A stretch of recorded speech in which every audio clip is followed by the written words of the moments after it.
Euphoria Season 3, Episode 2 explores Rue's gritty club life with Angel, Jules' comeback as a sugar baby, and Cassie and Maddie's OnlyFans reunion. The answer to people who are asking if Rue cheated on Jules with Angel is that she did not. Since Rue and Jules are not in a formal, committed partnership, and their relationship has always been erratic and complex, Rue is not legally cheating.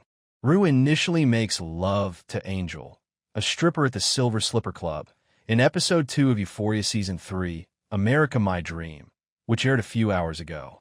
Rue later pays Jules a visit at her opulent high-rise apartment. They discuss their poisonous past and enduring attraction.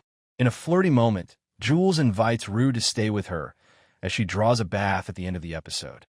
After graduating from high school 5 years ago, Rue works as a drug mule for Lori, Martha Kelly, in Episode 1 to pay off a huge debt that has grown from $10,000 to over $100,000 with interest. She faces risky runs and gruesome repercussions while smuggling fentanyl across the Mexican border.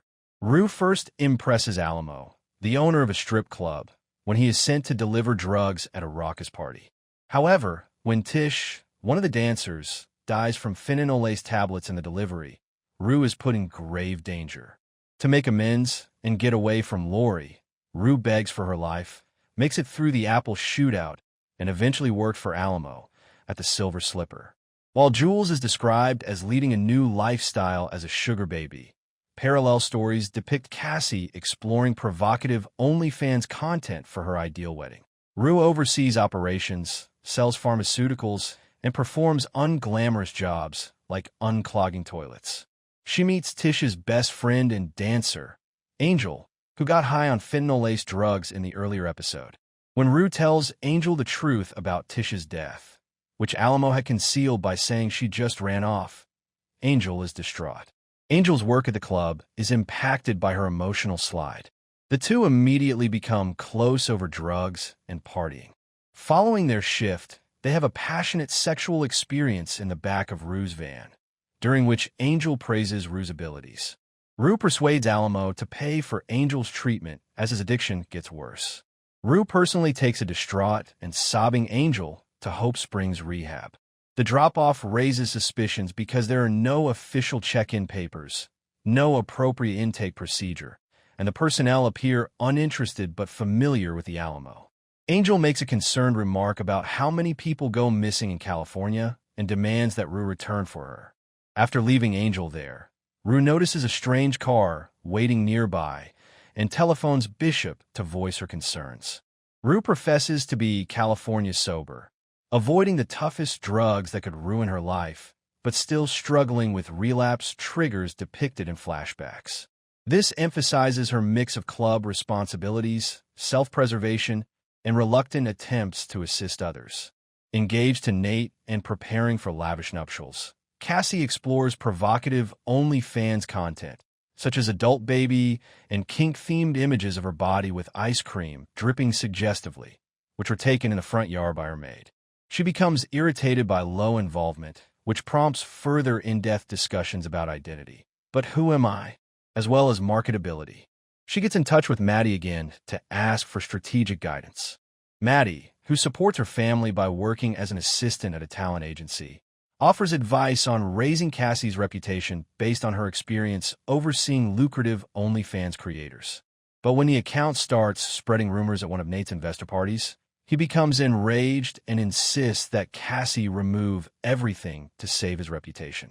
In addition to showing financial strains, the commodification of bodies, and Cassie's constant pursuit of attention and approval, this subplot brings back old high school conflicts.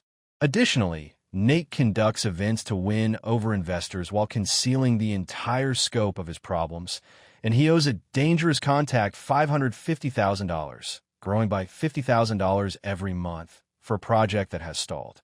When Cal visits, he senses problems and makes light of Cassie's online activities from his support group. Their discussion reveals tense father-son relations as Cal questions Nate's reckless decisions and hypocrisy while ignoring parts of his own background and redefining himself as a hedonist. During their conversation, Nate pushes back, highlighting themes of power, denial, and brutal success. After learning about Jules' new situation, Rue pays her a visit at her luxurious penthouse apartment in downtown Los Angeles. Jules is now a sugar baby who is financially supported by older guys after dropping out of art school. Her altered appearance includes expensive designer clothing from companies like Balenciaga, deeper, somber makeup with experimental, while slightly dominatrix touches, and a long, frosty blonde wig that she takes off throughout the visit. Her present lifestyle is reflected in the opulent apartment with floor-to-ceiling windows that provide views of the city, yet there are reminders of her donor all over the place. Over cocktails, the two catch up. Jules' new appearance is casually praised by Rue, who calls her a modern-day Rapunzel trapped in the tower. They freely talk about their previous relationship, admitting that it was toxic and that they were never truly good together. When asked about her sobriety, Rue says she stays away from things that would ruin her life. Given their past, Jules draws attention to the irony of the comment. Jules says that Rue can't just show up after all this time and expect things to be the same. Rue acknowledges missing Jules and even makes a romantic approach. The magnetic draw between them is still strong in spite of the verbal rejection. Jules begins to run a bath as Rue gets ready to go. Jules asks flirtatiously, "You're not going to keep me company?" when Rue guesses she wants to be left alone. This provocative and open-ended offer marks the end of the episode. The flirty bath invitation between Rue and Jules at the opulent apartment is the main emphasis of the last scene. Jules draws a bath and encourages Rue to join her instead of leaving after their sentimental talk, which is full of confessions of previous transgressions and lingering attraction. Rather than a definitive romantic reunion, this moment offers a mixture of hope, nostalgia, and casual closeness. Jules makes it clear that people are not supposed to be monogamous, citing her arrangement with older men to have a sugar kid to support her lifestyle. The earlier hookup with Angel does not constitute infidelity in the conventional sense, because the conclusion reaffirms that Rue and Jules are not formally dating. Rue is still bound by her responsibilities at Alamo's Club. The invitation alludes to possible sexual intimacy or a one-night reunion, but any relationship feels fleeting and convoluted due to the two women's distinct obligations.